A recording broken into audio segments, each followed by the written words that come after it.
They've got TV ads running showing children being blown up by explosives if they don't agree to cut their carbon footprint.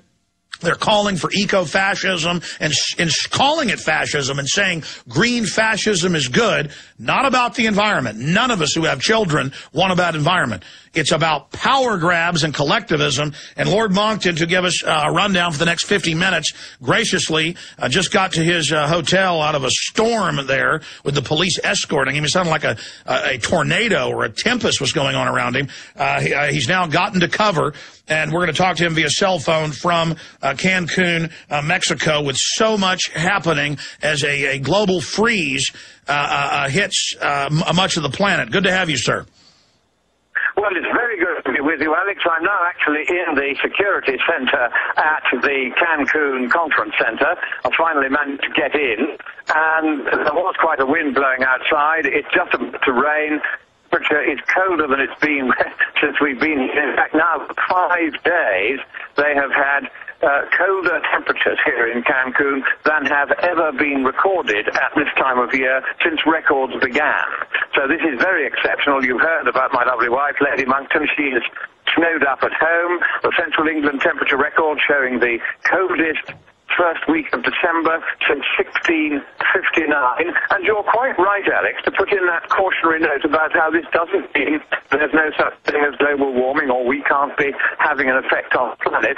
What it does mean, and again you're quite right about this, is that the rate at which this global warming is supposed to be occurring simply isn't happening. And in fact, the truth of the matter is that in the last 15 years, as Professor Phil Jones of the University of East Anglia was recently compelled to admit when I got BBC to ask him a question about it, there has been no statistically significant global warming at all. 15 years. This is beginning to be longer period to be altogether ignored as simply a blip. It is beginning very much to look as though, exactly as the likes of me have been saying all along, yes, we may get some warming, but it will be very slow and it will be very harmless. It's not going to be a problem. However, the delegates here in Cancun are exactly the usual kind of robotic crowd of enviro zombies that you would expect to find at these things, and they are going around saying the planet's doomed, as you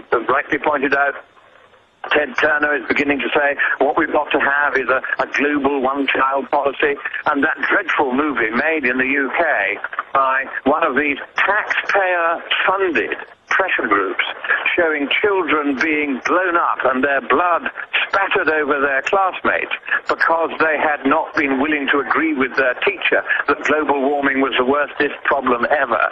That is the kind of hysteria that you always get when those who have been peddling a lie realize that they're not going to be able to get away with it for very much longer. And are you still there? And one delegate recently said to one of my colleagues here, he said, oh yes, he said, of course my colleague up there on the rostrum is talking about how terrible global warming is. Privately though, he said, we know perfectly well that it isn't. But our government has told us to say this because it sees an advantage to itself against its taxpayers and against the people of the world in pretending that there is a problem. So there is a growing willingness on the part of some of the delegates here to admit that they personally don't believe a word of this nonsense. Of course, you have all the extremist groups here, the Marxists, the Greenies, and the two are virtually indistinguishable in the policies they advocate these days.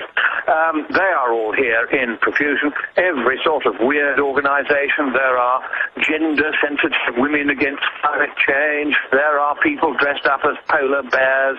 All this kind of stupidity goes on. But behind it all, Alex, I think there is a considerable change in tone. What is beginning to happen is, compared with the triumphalism of Copenhagen and Poznan and Bali, the previous 3 years, the annual jamborees at taxpayers' expense all around the world at exotic locations, what we're getting here is a much more sullen, sober, even somber mood. People here are beginning to realize they aren't going to get away with this for very much longer. And so, contrary to the reports that you have seen in the newspapers about how nothing very much is going to happen here in Cancun, the bureaucracy which is trying desperately to turn itself into a world government, having failed to do so when the World Government Treaty at Copenhagen was simply thrown out. Now they're trying to do it by stealth with a series of decisions at this conference, which the chairman of the conference, I've seen her note on this, thinks they're going to get away with, creating several hundred new bureaucracies, $100 billion per year from now and forever from the wealthy nations of the West to be paid to the new world government. And this will go up to 1.5% of GDP if one of the options on the paper is adopted, which it may well be, giving this new world government a permanent revenue which will permanently grow as GDP grows. So we're looking at a really ambitious power grab by the nasty people who are behind this scare. And I'm quite worried they may yet get away with it. I think they are going to get away with most of what I've just described here. And once they've got it, it'll be like the EU. Give them the money and give them the power, and then they become unstoppable, and they'll get more money and more power until they run anything. And, of course, not one of these people is elected by us, the peoples of the world. It is all a dictatorship which is gradually taking power from democratic nations and from the leaders and elected representatives of those nations and putting it into the hands of faithless bureaucrats who we cannot elect, cannot question, cannot hold to account, cannot remove, and cannot replace. Okay, now going back in past years, they were arrogant, they were celebratory, they would, you have these huge parties, they were the saviors of the earth. Now, they're becoming a global laughingstock, but as you said, they're now burrowing down, realizing their time is short, everything that's invested in this, and they're trying to get it through. But last year, you were instrumental in helping distribute the Danish text, in analyzing it. The Third World learned that it would basically double the amount of taxes that they had to pay versus the West. It wasn't the freebie giveaway, that it was a death sentence to over 1 billion people cutting their energy. It's now admitted this is about shutting down industrialized societies. So how are they trying to ram this through? What is in the different texts that you've been able to see? Are there any secret treaties like last time? Give us the intel, Lord Monckton.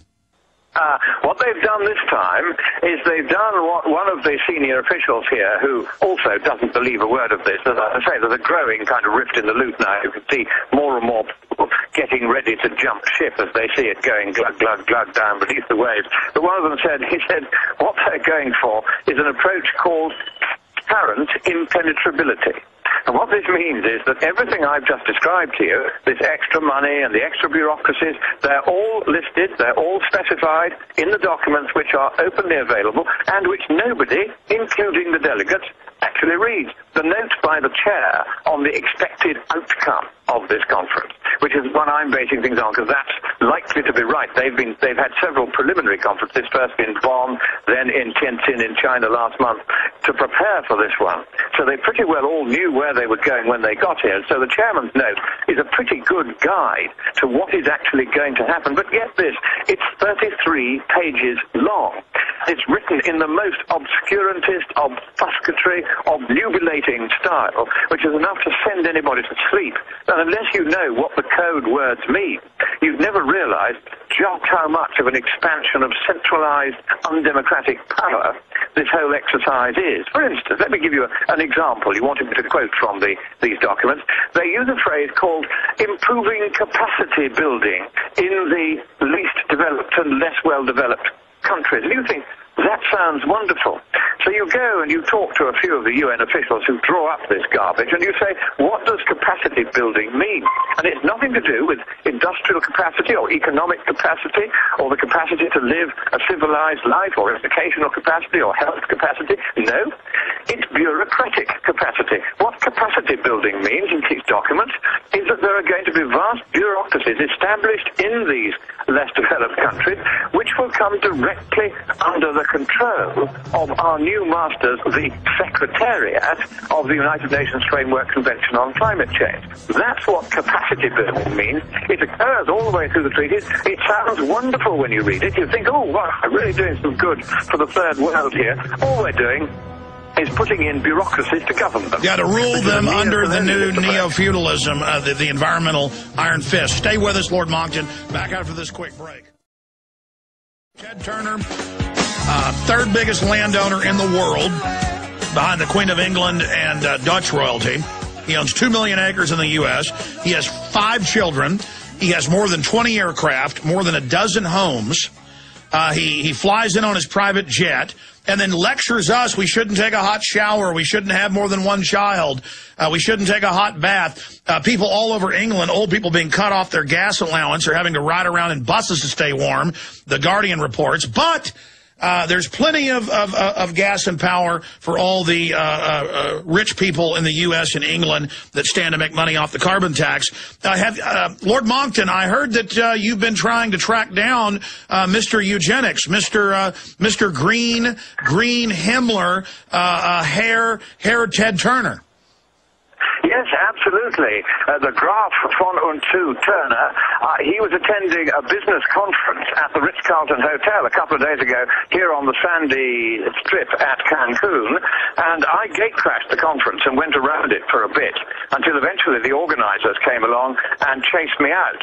And they said, you're not allowed in here. The only people who are allowed into this conference are people who believe that global warming is the worstest possible problem ever in the world. And you're not allowed in. It was sort of baby talk they used. And I said, but I want to meet Mr. Turner. I'd like to issue a challenge to him. I'd like to provide some entertainment for the delegates here by having a one-to-one debate with him in front of them. Or is he going to run away and are you going to run away? He said, no, sir, you're going to run away. We don't want your sort here. So clearly, there is a reluctance on the part of Mr. Turner to face the amiable peer of the realm, Lord Monckton, on a debate about the climate. And why might that be? Well, I suspect it's the same reason, Ted baby, as Al baby. When I threatened to debate him, I sent a challenge to Al Gore. He also backed off. In fact, he's been backing off and running away for nearly 4 years now. So, Ted, if you're going to join the run, join the panic, join the escape, then you just avoid debating with me face to face. I'll debate with you, Ted baby, anywhere in the world, on international television, and we'll take any format of debate that you like, as long as it's reasonably fair, and then you and I will go head-to-head, and we'll argue this thing out, and let's see who prevails. Now, Alex, what I would advise is whatever you do, don't hold your breath waiting for a reply from Ted Turner, any more than you would have done if you'd waited for a reply from Al Gore. I'm beginning to run out of white feathers on my estate to send to these people who are backing out of this debate because they know perfectly well, just as the delegates here, many of them privately are now admitting they know perfectly well, that there is no global warming problem. It is simply a chimera. It is simply a device used by people who have other agendas which are extremely nasty.